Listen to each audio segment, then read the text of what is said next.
Welcome to the Elk Talk Podcast with Randy Newberg and Corey Jacobsen, presented by the Rocky Mountain Elk Foundation.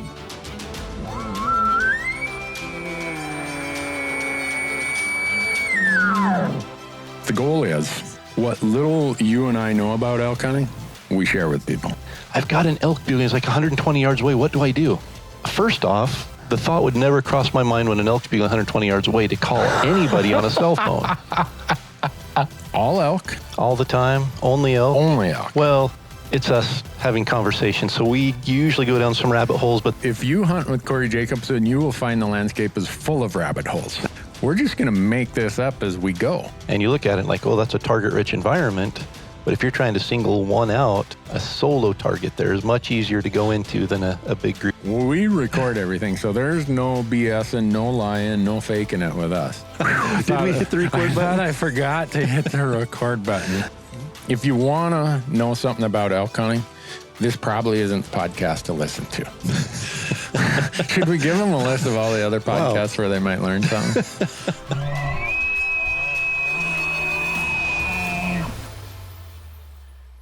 Corey, I'm afraid you're going to have to run this operation today. My tongue is numbed up like a roll of carpet right now. Just got out of the dentist chair.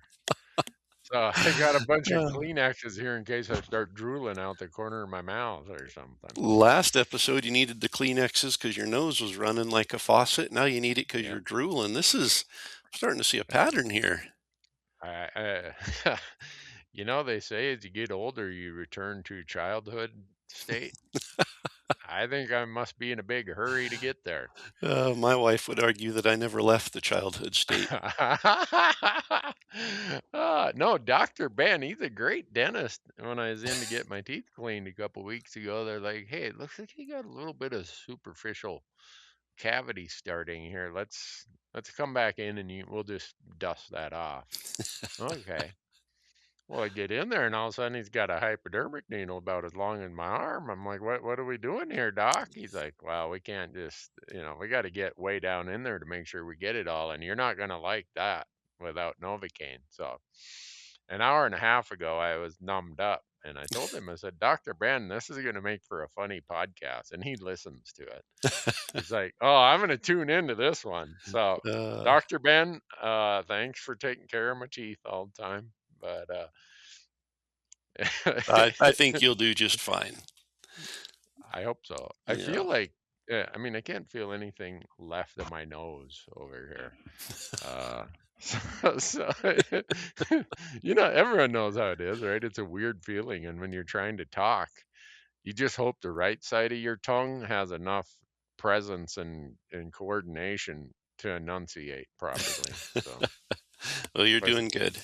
if I sound like I got a mouthful of marbles, you'll know why. So. What are we going to talk about today, Corey? I don't know. We get some comments every now and then that people just want to hear hunting stories. I think the draw deadlines are good to remind people of. I think strategies are always appreciated. And then, we hear comments once in a while that we get too political, not too political, but too involved in policy type stuff. And that not everybody wants to hear that every time. So last time we talked about some policy stuff. I don't know that there's a whole lot that I know of going on right now that's important to elk hunters. So we can talk Give about it a day. Yeah, exactly, right. We can talk about what deadlines we have coming up. We got Montanan coming up. Yeah. We can talk about That's that. April 1st. Colorado. Why do I not? Why do I? Yeah. April 1st. April Fool's Day. Yeah. Why am I always forgetting what the Colorado deadline is? I have it here on my computer. It's right in there somewhere too. Yeah, it's first part of April. Man, I really feel I was going to spit out a date that I think it is, but I don't want to say a date and then have somebody remember that and be wrong. So yeah, I know. You're looking it up. I could mess it up here, but well, let's even before that, we briefly touched on the New Mexico deadline. I think we got pulled down a rabbit hole somewhere talking about it, and you were asking me if I was going to apply, and I said no, it's too long, too far away, and Anyway, Yeah. we didn't get into any of the details about the actual process or the deadlines there or anything. Yeah. So do we want to tell hunting stories about New Mexico, or we just want to give them the details of? Well, I only have one hunting story from New Mexico, and it wasn't pretty. So it did end well, uh, but it, uh, yeah. it wasn't my style of hunting. No, you know, I talked you into going into a unit that was as much spot and stock as it is calling, because it's very open grassland type country. Yeah. And my apologies. Not really. Yeah, that was insincere. Can you believe that was 10 years ago, Corey? It's crazy. That Yeah. is crazy. Yeah. And I think, Uh, that unit, I think, would have been okay for calling. We called in some yeah. elk there, but Yeah. it was a hot, dry year. It Full was moon. full moon while we were there. So we had a lot of odds stacked against us. And then the other thing pulling us away from it was there was a lot of open country where you could see elk. And so when Yeah. you get in the timber where the elk are more callable and they aren't talking, but you get up on a high knob and you glass out into the open stuff and you're seeing elk, it's like, okay, we got to switch tactics here. And we did. Uh, And fortunately we did because we only had a couple days in the season left and yeah. it worked out. y- But Yeah. So it was fun. I had a good time. Uh, Made more than my share of mistakes, which why you didn't just tell me to pack up and go home, I'm not sure, but I well, you were my appreciate ride back your. to the airport. So either way, had I wanted to, I still Uh, couldn't have, but I didn't want to. That mm, was, yeah. we were having No. too much fun and I was making you Yeah. carry rocks around and all sorts of good Yeah. pranks. Yeah. All kinds of things. But when you think about a hunt like that, New Mexico, the way that they handle, they got a different approach in other states. They try to get as many people out elk hunting in a year as possible. And how they do that is they have a really short first archery season, followed by an even shorter second archery season. And then in some units in there, right after the second archery, they have a 5-day muzzleloader hunt. And then they go to first rifle, second rifle, then they do a bunch of cow hunting. So New Mexico's focus is way more hunts, but make the hunt shorter Yeah. so that more people will have a chance to be out in the field. And it's a different approach than a lot of other states. And if that's what New Mexico hunters like, then that's what New Mexico should do. Right? It's a state-based system primarily focused on season types and structures that the residents want. And if that's what they want, the rest of us as non-residents, we're kind of along for the ride. Yeah. And Fortunately, they're offering us a place at least on the trailer. So we, yeah, and I think there's always that balance, and we've talked about it a lot, but the opportunity versus quality, and how hmm do you achieve that? And, yeah, New Mexico's, I don't fault the system. hmm I like Idaho where you get a month of archery hunting if that's what you yeah, choose to do. And you can choose to go opening weekend when it's early before a lot of people are out there. And then you can take a week off in the middle of the season when the rut's kicking in. And if you don't get anything, you can go back at the end of the season for a weekend hunt. So it gives you a lot more opportunity. hmm The problem with that is the quality suffers a little bit. And you look at yeah, Montana gives you 6 weeks to archery hunt, and then if you don't get anything, you go back for 5 weeks and rifle hunt. And somehow they still manage some decent quality in some of those general areas. hmm So it's just, I mean, yeah, there's so many dynamics. A state like New Mexico, the habitat, the access, things like that play into it. Um, hmm but where you do get a short season for a non-resident going to New Mexico, we probably only have 8 days to hunt. So that right, 8 day season, it fits our window and it's not a big deal. It doesn't spread people out throughout the season, but it gives you that window that you need. And then you can choose whether you want to hunt early and have more days or hunt a little bit later in the rut and have fewer days. And again, it's that balance of success rates, getting as many people into the field as possible and still maintaining a healthy elk population. yeah. And if people really want all the gory details about New Mexico, go out to Go Hunt. Brady and Trail have done a bunch of strategy articles out there, and if you sign up and use promo code Elk Talk, they'll put a bunch of money in your gear shop account. But I always try to say, here are some highlight things you need to know about New Mexico. You get 3 choices, whereas your state and my state, they look at everybody's first choice before they go back and fill second choices. In New Mexico, they look at your first 3 choices before they go on to the next person. So there's some strategy involved there.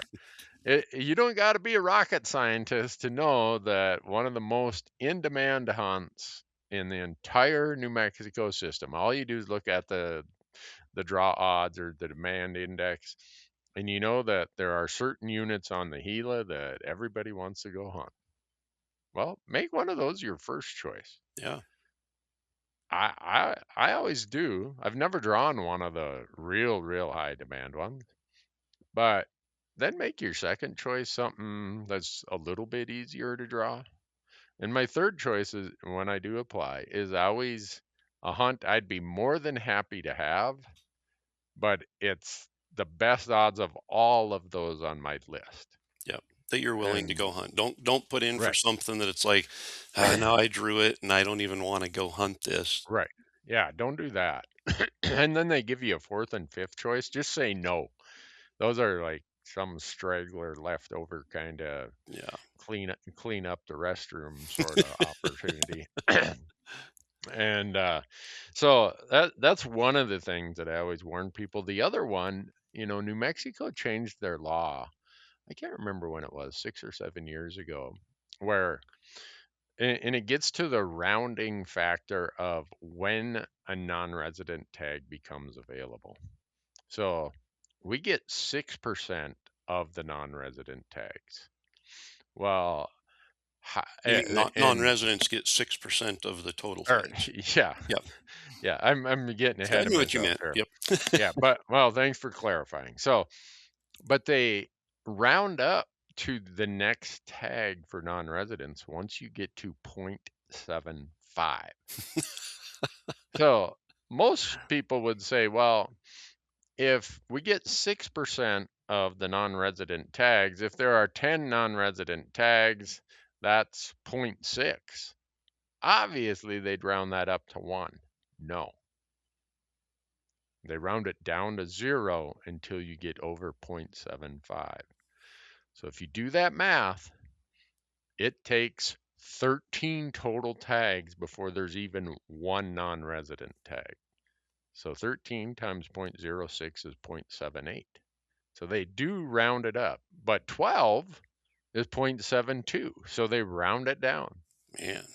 So you get people who apply for these super high demand hunts that don't even issue a self-guided non-resident opportunity. And I'm kind of glad when people do that, because now I don't got to compete with them in Another unit. hunt. Yeah. Yeah. And you And mentioned something there. Self-guided. So self-guided, that pool, if you aren't going with an outfitter or a guide in New Mexico, 6% is set aside 6%. for non-residents. Yep. If you're a non-resident and you're going through an outfitter, that you pool get is more. 10%. 10% Yeah, that of pool the is tags. 10%. And that can be guided residents or guided non-residents. It's if you want to jump into the guided pool, that usually has the best draw odds, sometimes even better than the resident draw odds. And residents can jump in that pool just like non-residents can. So that's why I always say self-guided non-residents get 6%. The guided hunters, whether resident or non-resident, get 10%. And then the residents get the bulk of it, 84%. So And just to clarify, if you're in the guided pool, you have to have an outfitter already established. And right. Yeah, you got to put their outfitter number in and all kinds of stuff. And I get it. It's to make sure that people don't try to get the better odds. Yeah. And then be like, "Oh, I'm sorry, I couldn't get an outfitter lined up, so Yeah. I'm gonna go hunt the tag On my anyhow." own. Yeah. Yeah. So It's amazing though. I mean, you would think just from a common sense, mile high view, there would be Yep. more people going without an outfitter than with an outfitter. So it makes Yep. sense, you'd think, to give more tags to that pool that's not outfitted. But But somebody's got it makes somebody's more got the ear. it makes more logical sense, but it doesn't make more financial sense. Yep. So they're So, protecting, and we've talked about handouts for outfitters, and there's other states that, Wyoming, you can't hunt the wilderness unless you hunt with an outfitter. Montana's got their handouts. There's the outfitters get some help, and that's just an yeah, example of it. yeah. So then, if you're in a party application of 2 or more people, you really gotta think this through, because a lot of people would say, well, at the 6%, if, all right, we need 2 tags, so 2 divided by 0.06. If there were 33 tags, they should round it up and give us 2 or 34 tags. Nope. Not how it works. So you just got to walk through each of these steps. So if you're like, I think it's 49 is how many tags at 0.06. Is it? Oh, it might be 46 tags. 46 times. I got my calculator going here. Yeah. Uh-oh. For Must be 3 tax tags. season. Yeah. For 3 tags, you got to get at 2.75 or above. Well, that's 46 tags. So if you're a non-resident and you want to do a party application, you got to walk through this math of how many are in your party, how many tags does there need to be to bump up to where there would be enough for my party, and you got to use the 0.75. Not they're not rounding it up at 0.5. Yeah. Like a And New lot of Mexico states do. doesn't do any favors and do the math for you. And when you apply for a unit with 3 people on the party application and there's not enough tags, they don't put up this big red flag and say, "Wait, there's not enough Yeah, tags here." They're like, "Yeah, your fault. Go ahead and apply, but you're not going to get it. And we'll take your yeah, money." yeah. Get out of here is kind of their answer.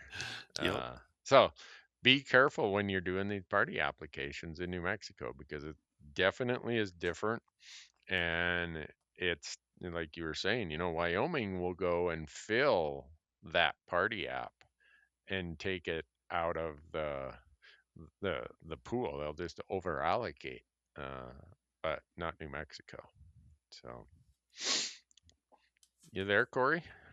Looks like we lost Corey's internet. Oh wait, maybe he's back. This is a problem when you're in the deep woods of northern Idaho. You lose your internet connection. And now you there, Corey? Between my dental visits and Corey's internet problems, oh, we Oh, lost him. I'm here. There Sorry. he is. He's back. We talked about it Yes. yesterday that Yeah. this internet dropping is getting a little bit out of control. So I just connected to my phone, so we should be good from now on. Okay. Sorry Well, about that. I was just explaining to the audience of how Wyoming will fill a party if there's technically not enough tags for that party. Wyoming is the only state I know that will fill it. Yeah. New Mexico won't. So New Mexico is pretty punitive for party applications from the standpoint of they don't round up to the next tag for the non-resident pool at 0.5. It's got to get to 0.75. And then they won't fill your party if there's not enough tags left. So It had to have been an accountant on that panel that decided to round up at 0.75. Like, who sits there and thinks everybody in the world rounds up to the next full number at 0.5, but we're going to change that and just make our own round rule here of 0.75. Yeah, my buddy Brandon, I think, was the guy in charge of that effort to get that changed, and he laughs at me. He's like, "That's because you guys were playing the system." He's a great guy. He's a big advocate, but I think where it really came from is on the sheep side. they were they were over allocating the number of sheep tags because there's so few in each unit Yeah. to non-residents. And they said, well, to correct that, we're going to have to round up at 0.75, not 0.5. And so when they applied that across all species, it it got some of us kind of we got caught in the trap. And when I Well, told you him, I'm just like, every I state is they've got so many nuances that just complicate yeah, everything. And again, it comes back to all the differences in each state and how you have to manage it. And this is yeah, just one example that, yeah, you think Idaho gives up to 10% of the tags to non-residents. That doesn't yeah, mean anybody's guaranteed, but once you hit the right, 10% threshold, nobody else has a chance. And down yeah, there, you're looking at maybe all these units have 10 tags, hmm, and there's not enough to give another one to a non-resident till a certain point. So they're saying yeah, we need 13 tags before we give one to a yeah. non-resident. So, Where it really plays out in New Mexico are the antelope hunts. They broke out their antelope tags into multiple 3-day hunts. So instead of giving 50 tags for a 10-day hunt, they now have, say, 5 hunts where they give away 10 tags and they're all 3-day hunts. Well, not a single non-resident is going to get one of those yeah. tags because every hunt code is at 10. So, oh well. As they says, my buddies down there say, if you don't like it, Newberg, don't apply. Yep. All right. Some years I don't I don't apply. I'm not giving them the whatever $90 license. It's like, you know what? I should just go buy raffle tickets and know that it's going to a good nonprofit as Yep. to do it. But I know that's kind of harsh on New Mexico. There's great hunting there, and I, That just goes back to I what we always talk about. The mm, states own the wildlife. yep, And it's not a matter of a non-resident saying, "Well, I pay federal taxes. I should get to hunt anywhere I want." You can go and yep, hike on national yeah, forest land, but the yeah, wildlife is owned by the state, and they're going to dictate who gets to play that game. And yeah, and that's the way it is. yeah. I mean, if I don't like New Mexico, that's why some years I don't apply. I'm stewing and kicking the dirt, oh, dirty buggers, bump, bump, bump. Well, and then some years it's like, yeah, it's their rule. They can do what they want. And I feel lucky this year. I'm applying. Yep. I haven't drawn in New Mexico. I think when you and I drew was the last time I've drawn in New Mexico for anything. Wow. So, but oh well. I haven't put in since then, which, Oh, it's not, it wasn't because that hunt was so terrible. It was a rough hunt. But it's just so long, so far to drive down there from yeah. Idaho. It's the Hmm. odds, there's not points, which you and I have talked a lot that it and Idaho Right. are the only states that don't have points for big game. Yeah. And that's a good thing Hmm. because on the year that I do want to apply, I can put in and have the same chances as Yeah. anybody. And there are, you hear stories about some seasons down there just off the charts good. And it Yeah. makes you start thinking, I want to go experience that where there's 10 bulls bugling in a basin and I can go in there and call all these bulls in and have a chance at a mature one. But just all the things leading up to it, the distance, the draw Hmm. odds, all of that, it makes it a state where sometimes it makes more sense to pass. Yeah. Well, if I got the money laying around and I'd feel like I'd blow it on something else, maybe I'll just apply in New Mexico. And I'm only applying for the best of the best rifle tags. And then I understand it's a donation. Yeah. So, yeah. And But what is you have to buy a license up front?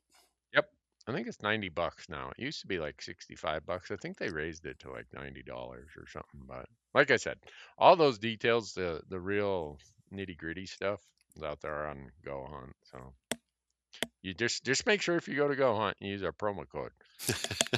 And what's the Yeah, deadline in New Mexico? March 19th. 19th this year. Okay. Yeah, yeah. I did a video on it earlier this year. I'm afraid I used last year's deadline, which was the 18th. But that's good. Yeah, That's gonna get all the procrastinators to do it a day earlier, hopefully. that is So the hard part with, giving this information about deadlines and everything is man, there's a lot of liability that if you're off by a day or two in the wrong direction. And so that's why I'm like, I'm going to make sure we double Uh, check before we spit out dates. And yeah. So because I thought we might talk about Montana, I know that's April 1st. They don't ever change it. It's April Fool's Day all the time. And I pulled up Colorado because that's the next one after Montana. It's April 7th. ooh, I was going to say April 6th. So we would Yeah. have been okay. Again, we would have given people a buffer there, but Yeah. yeah. But Montana, you want to get into Montana? We're going to need an attorney to help us walk through Montana. It's so We do. confusing. Yeah. And we got some comments at the Elk Talk Podcast.com website of people giving me an earful about Montana because I'm a resident here. It's your fault. And everything in the Montana system is legislatively set. So it's not like our game and fish department can go change your license fees, your percentage allocation, the way the draw is conducted. Montana's system is so complex because of our legislature. When you let a bunch of amateur legislators who have never hunted out of state, they only hunt in Montana if they hunt at all. If you let them design a system, the end product is what you non-residents have to deal with in Montana. Yeah. And And those legislators have probably never once been out to the website and walked through it as a non-resident to realize, what are we doing? I can't even yeah, understand this. yeah. And the other thing in Montana, if you put out an RFP, a request for proposal on software, the legislators are going to pick the cheapest solution possible, and you're going to get what you pay for. You're going to Yep. get a website that is like you were talking about. For those of us as residents who don't got to jump through so many hoops, the Montana FWP website isn't that difficult. Yeah. But I still go down to headquarters here in Bozeman in Region 3 headquarters. I just go in and buy it over the counter. It's like, I don't want to deal with your website. Yeah. Uh, Well, and it's but, better than it used to be. I mean, mhm. back before you could do it online, when you Ooh, had to read through the regulations and then fill out the form with a that, pen and that, paper. yeah, that pink form. Oh, yeah, Yeah, that was, that was a yeah, nightmare trying to determine what you yeah, were doing there. And then the first iteration of the online system was yeah. clunky and not good. So it's come a long way, but Hmm. still just trying to decipher, hey, I want to apply for this unit, this draw hunt, this controlled hunt as a non-resident. It's a completely separate process. But Yeah, there's a prerequisite, which is the other process, and you have to have points for each of them, which are separate. yeah, You can't have a point for one that carries over to the other, and so yeah, your mind starts blowing. And I think that's why a lot of non-residents only apply for the general license in Montana, because to go yeah, to the next step takes a doctorate level understanding of yeah, Montana's draws. yeah. And what Corey is referring to is Montana statutorily has to give out 17,000 elk and deer tags a year. If we only had 2 elk left in the state, our legislature says you non-residents are going to get 17,000 tags. Good luck finding one of those 2 elk. I mean, that's not where we're at, but that Fortunately, I point that out for people to understand that when the legislature steps in, with Montana residents complain we give away too many non-resident tags. Okay, then talk to your legislator if that's your concern. But it is what it is. It's what we deal with now. But there's 17,000 non-resident general elk tags available. Now, you can also add a deer tag to that if you apply for the big game combo. But in order for you to get one of our limited entry tags, say in the Missouri River Breaks or the Bear's Paw or Southeast Montana, or one of our high demand units that are on a limited entry draw, the first hurdle you have to clear is you got to get your general tag. And once you get your general tag, which is based on preference points, then your bonus points go with you in the limited entry portion of the draw. So I Ninety have percent of people listening to this right now, I guarantee, like, are like, "What? I don't even know what what is they're he? What talking is he? about." Yeah. So here's what I've proposed to legislators before. And I've said, why do we do the Montana non-resident draw backwards? Why don't we give them their 10% of the, because we cap it at 10% for non-residents in our limited entry draws. Do the limited entry draw first. And any of the non-residents who drew one of the limited entry tags, just grab one of the one of the 17,000 general tags and say, here you go. This is what you got. So then let's say that resulted in 2,000 general tags being assigned to the people who drew in the limited entry draw. Now do a draw for the other 15,000 remaining tags for non-residents and call it good. Yeah. Otherwise, what happens, all of you guys apply and you clear the first hurdle. You're like, oh, I got my general tag. So this all happens on the same day. Same So, application. So you have to. That's why I said there's prerequisites to be able to apply. Yeah. So you all apply, and those who clear the hurdle and get one of the 17,000 non-resident general tags, you can elect to be in the limited entry draw. And most of you say, yeah, I want to be in the limited entry draw. If you didn't draw, too bad for you. You can buy a bonus point that year for some year when you are lucky enough to be in the limited entry draw. But too bad. So there's 17,000 of you who can be in the limited entry draw with us residents. And when you do that, very few of you are going to draw. It's just how it is. So because most of you apply for super high demand hunts, and we square our bonus points and everything else, and you're capped at up to 10%. Well, most of you are going to say, if I don't draw my limited entry tag, refund my 80%. You get an 80% refund, and you give up your general tag that you just drew 20 minutes earlier, or however long the draw takes. Then all of those, they're called the reissue tags, go into another pool. So all of you who said, well, I didn't draw my limited entry tag, heck with it, I want an 80% refund. Which, by the way, they keep about $200 to give you that back. Yeah. No, it's crazy how much you guys got to pay just for a raffle ticket in our limited entry draw. Yeah. Then, so here's what the draw results show for a lot of people. Big game combo or elk combo, unsuccessful. You didn't draw your or your general tag, so you weren't even in the limited entry draw. And then if you scroll down, it says big game reissue, successful. People are like, what the? I have no idea. Did I draw or not draw? What's this mean? What it means is you didn't draw in the first round of the general tags, but when all these non-residents returned their general tags because they didn't draw a limited entry tag, they have another draw for all of you. And those at the bottom who it says, hey, you lucked out. You got one of the reissued general tags. You technically do have a tag.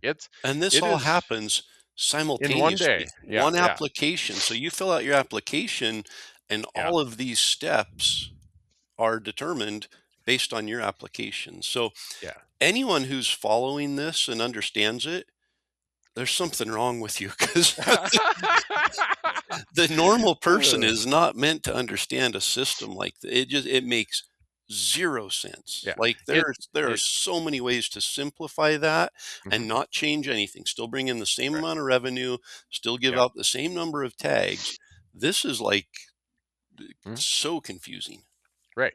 So I've talked to legislators about this. I'm like, you have no idea how cumbersome this is for the department, for non-residents, for everybody. Why don't we do the limited entry draw first, like I earlier said?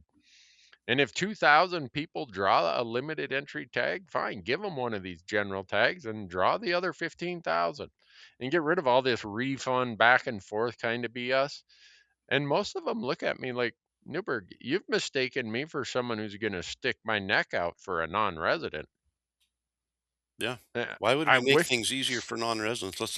Let's add another step in there and make it so confusing that maybe we can issue them a ticket or a fine or put them in jail while they're doing it. I wish it was different. And our Montana legislature meets every 2 years. So after the election this fall, we'll know who the senators and House members are. And I'll call a couple of them again and say, hey, you have any interest in simplifying this non-resident draw? And the odds of me being able to get anyone to say, well, tell me what you're thinking is really low, let alone to find one of them that will say, yeah, I'll do that. Yeah. And I have no vested benefit one way or the other. Yep. You guys are capped at your 10%. You are legislatively going to get 17,000 tags. So I when you just say think it, we're capped at 10%, that's in the limited draw, right. and Yep. we're not guaranteed a set aside of 10%. Correct. That just Right. means if there's 100 tags in there, we might get 10 of them as a Right. non-resident. We might get 0.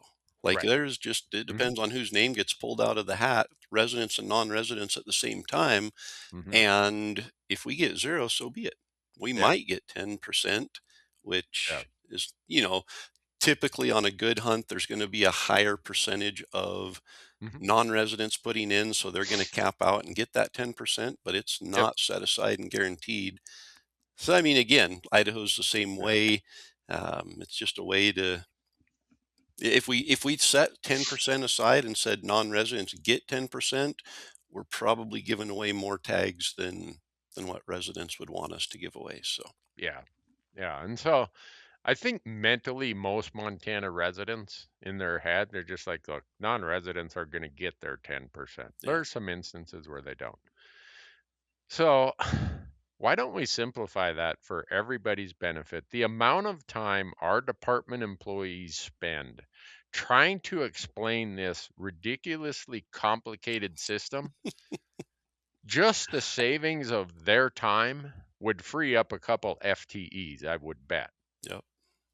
And there's no, if the basis for allocating tags is complexity, Montana got the gold medal. Yeah. And it's not even close. Yeah. So why are we doing it that way is my question to these people. And most of them are like, look, this is so low on my priority list. You're give me something else to talk about, Randy. How many limited entry tags are there in Montana for elk? I have never done the math on that. I don't know. Yeah. I It should would do just the math. simplify things to say, here's your 10%, here's your 1,200 non-resident tags for limited entry. If you want to Mhm. put in for those, use your bonus points. Yeah. Do that first. Yeah. And then, and even make them choose, make non-residents Right. choose. You can either put in for a general license or Mhm. you can put in for a limited entry tag. One or the other. One or the other. And there's separate points for each one. You can only collect Mhm. points for the one you're going after. That would probably make it a lot easier to draw limited entry tags because you're devoted to that Right. and you're not held up by that general license draw pool first. Right. And then it would also give you a lot clearer odds in the whole 0, 1, and 2 points, preference points for the general license now. Right. There's just so many steps that are dependent on the next step that for a Yeah. non-resident, it's like, why even try? This is, Yeah. No, and if they have to increase the application fee to make up for that or yeah, whatever, do it. I know very few non-residents who, if I told them, look, we're gonna have to make the numbers, the gap work, we're gonna have to increase your application fee, but at least you won't get a 20% yeah. haircut when you refund your license. And guess what? For those of you in the general draw, your odds are probably going to go up Oh, yeah, because definitely. most people would probably opt for I'm just going in the limited entry draw. So I'm sorry, folks. And I and again, I think it's important to understand, A, it's not Randy's fault. It's not the residents of Montana that are making it like this. B, no, it's not even the Fish and Wildlife Department's nope, fault. And I think our fish and game departments get so much heat yeah, from everybody, residents and non-residents, who don't understand they're not involved in this process at all. They're just told no, this is a process you're going to use, and they're yep, like, okay, we'll do our best to implement it. And yeah, so, where it really needs to happen, if you want to complain about Montana's system as a non-resident or a resident, complain to the legislators. yeah. And we have a website.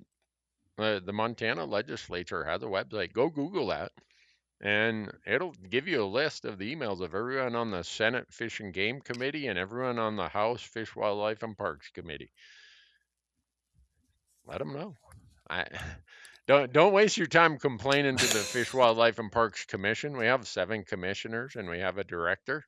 They can't change it, right? You got sideboards where the commission and the department can manage season lengths and quotas and season types, but that's it. They can't raise non-resident fees. They can't raise resident fees. They can't change the allocations or how the draw works. No. That's these folks who meet for 90 days every 2 years in Helena. And half of them don't even hunt and probably have never Mhm. had a hunting license. And Right, they're the right. ones that are making decisions for the processes that we use to be able to Yeah. hunt. So for those of you who sent the emails, we appreciate them. And we put them all kind of in the category of Montana complaints. They're legit complaints. I mean, every one of those emails I read, I'm like, yep. And if we went back through the years of all the emails we get, people just frustrated with the Montana system, it'd probably be the largest folder of emails we have. It's definitely Montana is the state that gets the most complaints. I think part of it is Yeah. because everyone knows you're a resident there, and they think if they complain to you, you'll fix it. Poor Fish and Game Department, I can't even imagine the number of phone calls they get Yeah. saying, "I don't And understand. Walk me through this." yeah. And I I know there's Montana residents listening or like Newberg, we shouldn't have any non-residents. I don't buy into that. Yeah. I don't. I I think Montana's 10% rule is fine. That's what it is in most of the other states. And I I know people get mad when they see a non-resident at the trailhead, but guess what? Those non-residents add a lot of value in a lot of instances. And if we can't give them 10% of the tags, then maybe we aren't doing something right. Yeah. What's an elk license? A general elk license in Montana cost for a non-resident? For a non-resident, I think this year when I looked, it's going to be like $1,100. Just for the elk, not the combo. I believe that was the case. Let me see if I can pull that up. That's okay. Maybe it's Even at $1,000, yeah, I'm just doing some math here. yeah. You're going to ask me what my license costs. That's $17 million brought in Mhm. from non-resident license sales just for the elk. 17,000 set aside times $1,000 per license. That's $17 million. Do you think residents of Montana are going to want to foot the bill for that? Yeah. So, no, they aren't. So right here, I'm pulling up. It says I got it in front of me. The deadline for 2026 is April 1st, 2026 at 11:45 Mountain Standard Time. Why would we pick 11:45? Same reason New Mexico picks 0.75 to round up. Uh, so the elk, they call it the elk combination license. That's you get elk, upland bird, fishing, a few other things. $1,112. Now, if you want to add the big game combo, which adds deer to that, it's $1,312. Okay, so how much? 1,100 and how much? $1,112. 1112 times how many are set aside? 17,000 Yep, 17,000. equal, 17 even. Yeah. $18,904,000, almost $19 million in revenue just from the elk licenses, just from non-residents. Right. And that doesn't count your $100 you pay Oh, for a yeah. preference point in the general draw. Yep. And let me see what it is for I can't remember what you guys pay for an application, like if you want to buy a bonus point. I think it's 50. Is it? I Okay. think so. Yeah, I've never had to buy one. It's But 100 for a preference and 50 for a bonus. Does that sound right? that sounds about right. Yeah. I think so. Yeah. So, but anyhow, yeah, it's So now that we've got everyone excited about this complicated process, just know that if you want to put in, do not wait until 11:30 p.m. on April 1st, because it's going to take you more than 15 minutes to figure this process out. guaranteed. Yeah. Yeah. So, now we've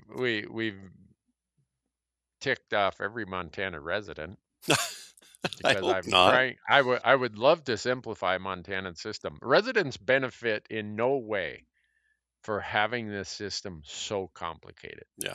If anything, if we had a simpler and easier system, maybe we'd have more non-resident applicants and we'd get more money in the form of them buying the conservation. Even if they didn't draw, they got to Yeah. pay an application fee. They got to buy a base hunting license of $50. They got to pay the application fee. I think it's $5 or $10. So if we got more non-residents to apply, we'd probably generate more money, and it's not like we're going to sell more than what the statute allows of 17,000 elk tags. Yep.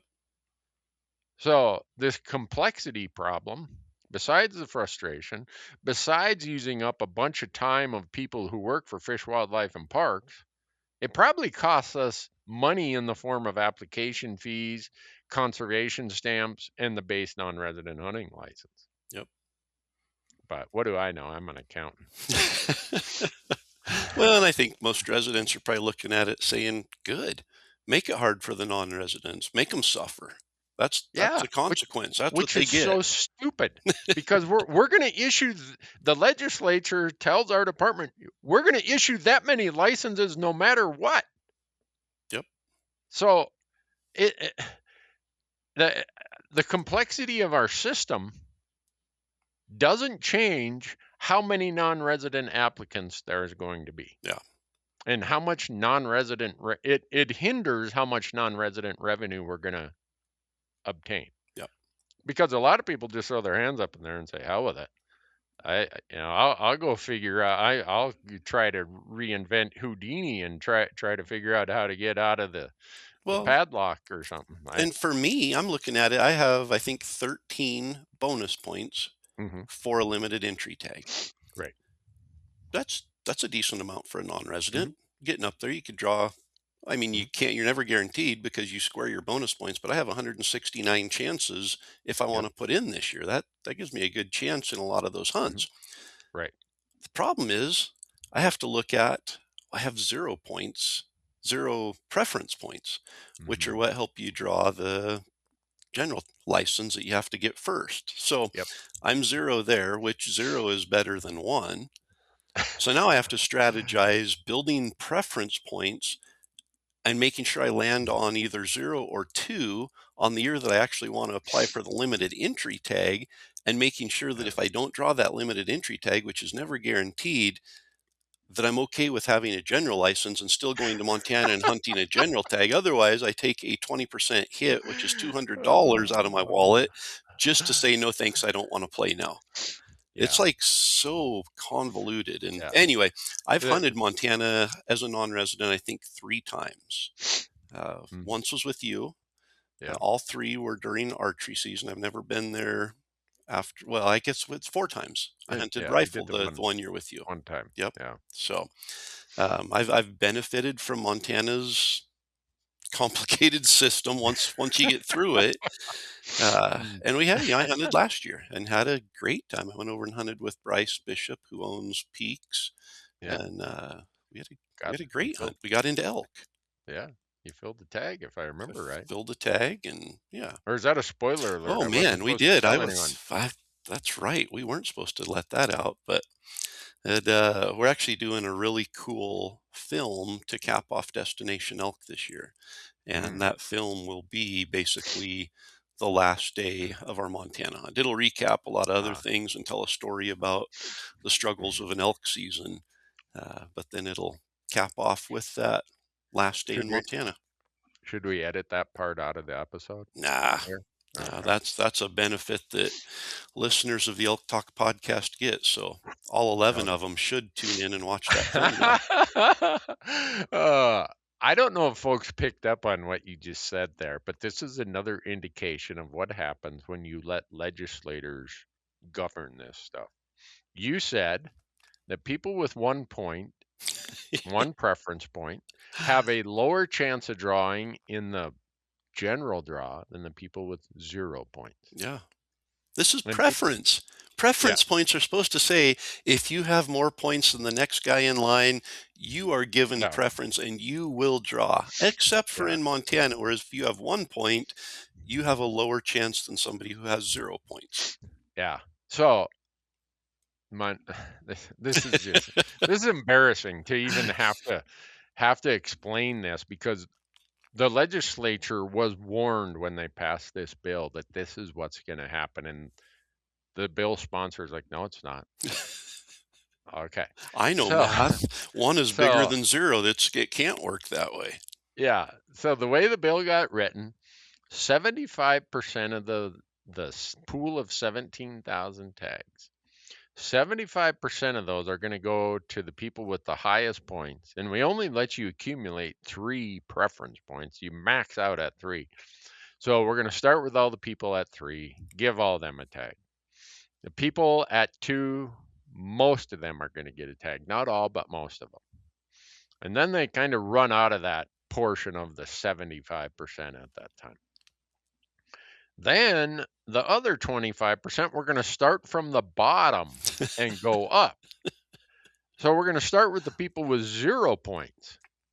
Well, that 25% is gone before the people with 0 points get filled. If you got 0 points, historically, your odds are somewhere between 40 and 50% because we start down at the bottom. So if I call it the 1 point sandwich in Montana. So if you're at 1 point, it never gets down to you when they start at the top with the 75% of the tags, and it never gets up to you when you start at the bottom with the remaining 25%. So you're the 1 point sandwich who has 0% draw odds. Welcome to Montana. So we told the sponsor of the bill, like, well, you know what this says? And he's like, no, this just means that if you didn't draw in the first 75%, we're going to just randomly allocate the other 25%. No, that's not what this says. Oh, no, I had someone draft the bill. I know that's what it says. They assure me. Well, the bill passes, and guess what? The legislative, I don't know if it was the legislative legal division or FWP's legal division or the attorney general, they're like, well, here's what it says. And it says exactly what all the hunters warned them about. So that's why Montana has such a screwed up system. One more thing to add to that. Yeah. When you apply, it asks if you are not successful, or do you want a bonus point or a preference point? Preference point if unsuccessful. Well, it doesn't even say if unsuccessful. Right. Yeah, you're right. Yep. In the application, do you want a preference point? You say yes. So if you have 0 points and you want to draw, do not select the preference point because it will put you in that 1 point sandwich. If you have 1 point and you think you have no chance of drawing, select that preference point because it will give you a point before the draw. You will end up with 2 points before the draw. So another caveat there. Well, another legal stumble where the way the bill got written, everyone thought, well, you're asking for a bonus or a preference point if you didn't draw. You want a point for next year. Yeah. Well, someone gets looking at the wording of the bill and they're like, guess what? We got to let them use that point in the year of the draw. I mean, You I'm sure you people. couldn't make up a story this complicated. No, If you said, not "Hey, let's sit down and try to find the most complicated way and add in as many little features that just don't make sense as possible," you wouldn't yeah. come up with the Montana system.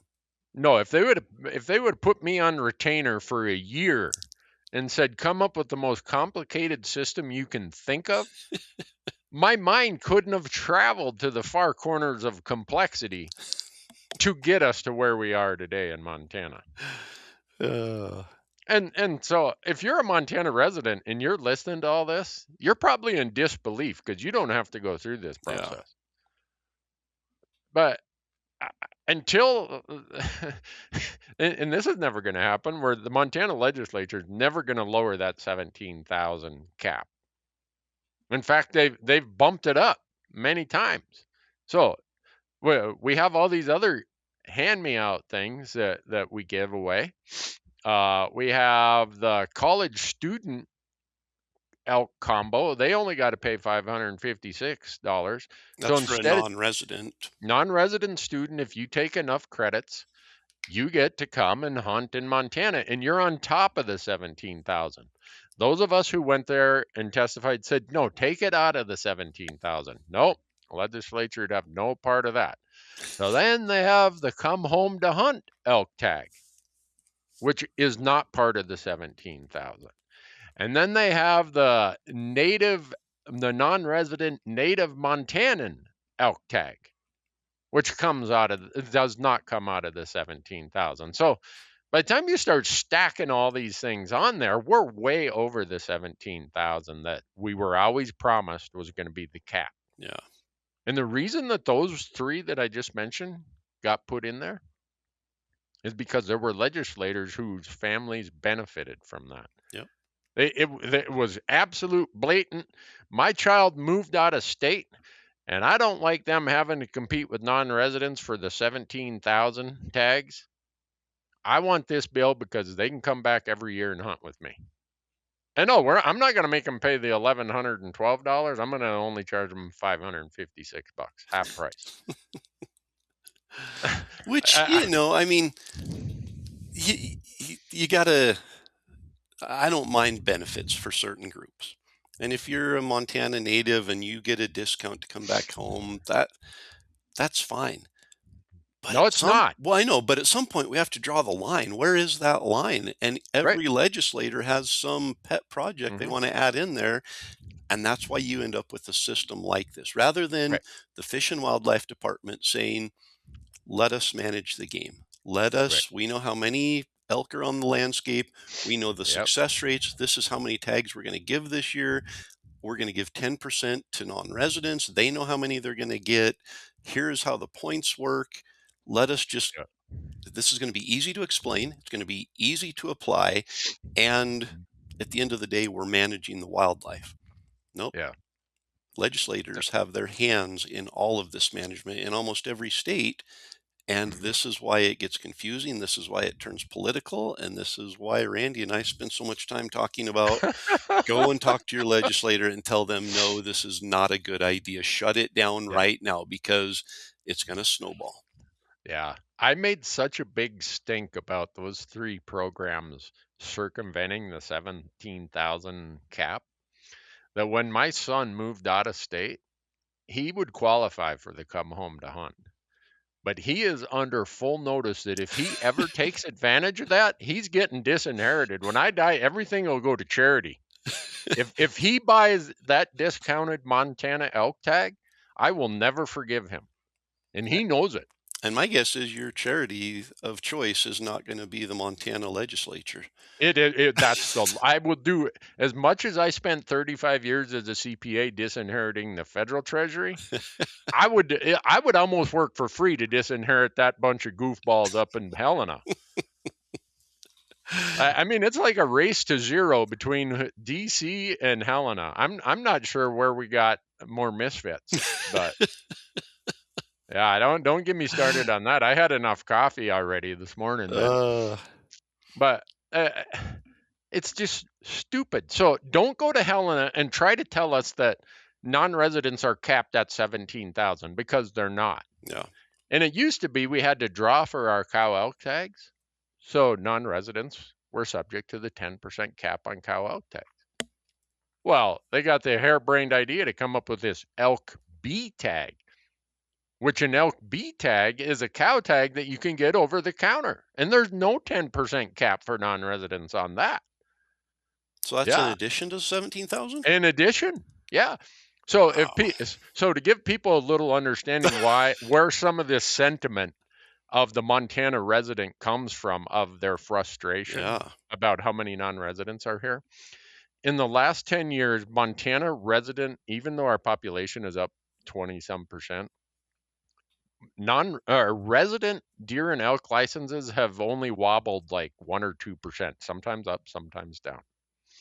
Our non-resident deer and elk tags have went from about 20,000, because you guys used to draw some of those cow tags and some of those doe tags, to over 50,000 in that same period of time, because of the way the legislature has kept circumventing this cap.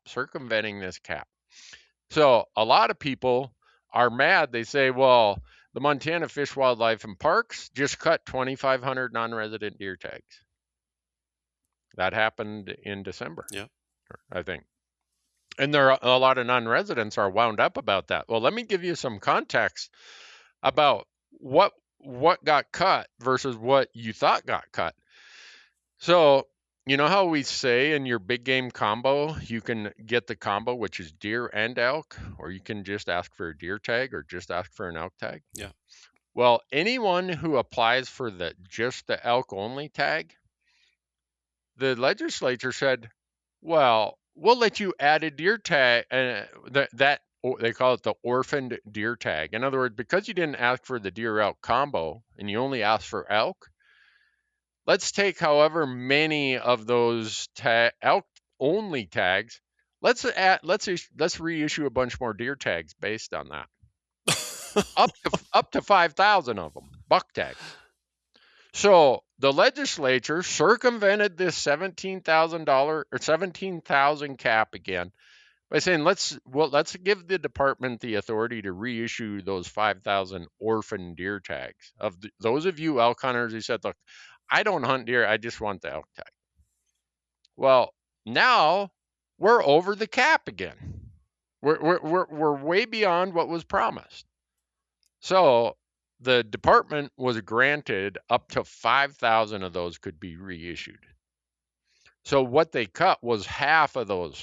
They cut half of that 5,000, 2,500 of them. So we're still 2,500 over what the rule was when we all negotiated how this was going to work. And that initial set aside of the deer licenses hasn't changed. It didn't get reduced or increased. It's this extra pool that they created that they're now cutting that extra pool back down into half. Right. So if you're talking to residents, they would be like, we should have cut all 5,000 of those. They weren't supposed to be there to start with. Yeah. But the department, the commission only cut half of them. So you add on the come home to hunt, the college license, the native Montanan, the orphan deer tags, and exempting non-residents from the 10% on all these leftover, like over-the-counter doe tags and over-the-counter cow tags. Yeah. And non-resident hunters have went from just under 20,000 in Montana up to over 50,000, while resident numbers have stayed pretty static. So if non-residents are wondering why residents are speaking up, when you see a 300% increase or a 250% increase in non-residents through just schemes and mechanisms that someone in the legislature, someone had the ear of a legislator, some billionaire non-resident ranch owner said, hey, I can't get a tag every year. We got to figure out a way to get around this. Well, yeah. And I think you and I having these conversations is important because it'll help people understand, non-residents aren't the problem. Like they're not the ones that are asking for this. They're not the ones that are implementing it. Fish and Game Department is not the problem. They're not the ones that are saying, hey, let's do this to benefit somebody. So we all know where the problem starts. That's where we need to complain. Everybody's willing to complain to non-resident hunters. They're willing to complain to the fish and game departments, but very few people will actually go to the source and say, hey, this doesn't make sense, change it. Right. So if you're a Montana resident and you are upset about how many new non-residents are in the field in the last 10 to 15 years, you better show up in Helena next winter. And if you don't show up in Helena, don't send me an email, because I'm tired of residents in Montana complaining. And when the only time you can really change it is when the legislature's in session. They're too busy. Well, I don't do politics. Well, guess what? If you don't do politics, politics is going to do you. Yep. And I know I'm like getting wound up You here. are. This is awesome.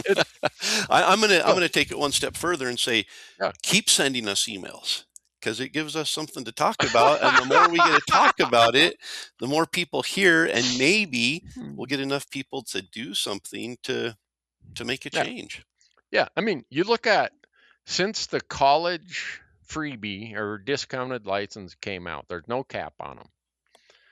You on a day when there is not class in Bozeman or Missoula, Bozeman's home of Montana State University, Missoula is home of University of Montana, you do not hunt within an hour drive of Bozeman. The trailheads will have so many college students at them, you just give up and you stay home or you go somewhere else. So these are college students who are non-resident to Montana, correct, that get these half-price licenses. Yeah, if they take enough credits, you just go down to Game and Fish and show your college registration thing and pay your $556 and off you go. Which is a great program, but it needs to come out of the main pool, and they need to play the same game that other non-residents do. That, yes, apply for it. You have the same draw odds, and once you draw, you get it discounted. I'm great with something like that. I am fine with the discounts. Yeah. That when all of us who went and contested these and commented against these giveaway bills, it wasn't so much the fee as it was adding it on top of the 17,000 that was the baseline when Montana's system started, even before I moved here, and I've been here almost 35 years. There was an agreement that, all right, we're going to keep non-residents at 17,000. But somehow we're up in the 50,000s now. So if you're a Montana resident who's upset at non-residents, don't take it out on the non-resident. It is your legislator. It is your elected official who has done this. And if I was a non-resident of Montana, I'd be like, well, that's the law. That's what your legislature told me I can do. What, don't be mad at me. That's right. Why would you be mad at a non-resident who's just doing what the Montana legislature allowed? Yeah. Man, I thought we were gonna talk more hunting stories and less political stuff, and here we go. But again, I think it's so important to just drive home the fact hunting is rooted in politics. Whether we like it or not, it is, and we have to get involved in that process if we want to make any change, and we have to stop the bad changes through that same process. So it's as unfortunate as it is, as dry as it is to listen to sometimes, as frustrating as it is, we can make a change, and we've seen it in multiple states, but we have to be organized. We have to understand that complaining to the poor guy that's out checking fishing licenses on Memorial Day weekend, he's not the guy he doesn't even know probably this process. No. Let alone have the ability to make any change or go back and report it and make any difference. Yeah. The person at the counter at the Game and Fish office that's selling you your hunting license, they have no say in this. Zero. So save your comments for somebody who could do something about it. Yeah. And you wonder why I'm not invited to many legislative events. And I'm equal opportunity. I mean, I don't care which side of the aisle they're from. We've had some of this stuff come from both sides. It is screwed up worse than a soup sandwich, and it just. So, but it goes back to, I think we might have talked about this in the last episode or one of them where you guys in Idaho are thinking about making your system more political by making your director a governor appointee. Yep. There's a bill Please right don't do now. that. I know. There's a Yeah, bill right don't. now. Yeah, Montana is a trailblazer in how to how to have a messed up system that is run by the politician. Yep. Stay away from that at all costs. I don't care what state you live in. If I can give you one piece of advice, is don't let your politicians run your game and fish department. Yep. But, Yeah. well, I can't believe I did all that with this Novocaine. I don't even think I bit my tongue rambling off like that. And you haven't had to dab a lot of saliva dripping off the side of your mouth either. No, just a few snot sickles. But I don't know. Maybe I bit my tongue and I just can't feel it. I don't know. Yeah. But I haven't drink anything this morning. I'll run it all down my shirt. But anyhow, Well, we have solved all of Montana's problems. Yeah, I thought we might get to Colorado, but I don't think we're going to. I think we're just we'll get to Colorado next week. Yeah. How's that? Send all your Colorado questions and all your Colorado storytelling to elktalkpodcast.com. And we'll definitely have a Colorado one that rolls out before the April 7th deadline. Yep. We'll talk about all the things that are wrong in Colorado too. There's no shortage of things with their legislature and stuff going on No either. kidding. But, you know, and I think it's important to recognize, yes, all of this stuff is frustrating, and we need to make a difference in it, and we need to be involved to make a difference. But amidst all that frustration and all the chaos and the nonsense, we're still pretty blessed to be able to go and hunt our own state as well as other states. Even though there's a process, even though there's a game that has to be played to get there, the fact that we can go and do it is it's pretty special. We live in a pretty special place. Yeah. Well, I say, what a country. And I mean that 100%. There are not a lot of places where non-residents, if you lived in a different part of your country, you could go and hunt at all. I mean, residents and non-residents in most countries, hunting is that of the privileged nobility and the royalty and the landed gentry, as they call it. So we have bumps, warts, and scars aside, it's still a pretty great situation we have. So So yeah, just again, another plug for Destination Elk, the film. I forget the date, but sometime shortly after this episode comes out, there's going to be a recap, a year-end capstone film for Destination Elk, which we've not done before.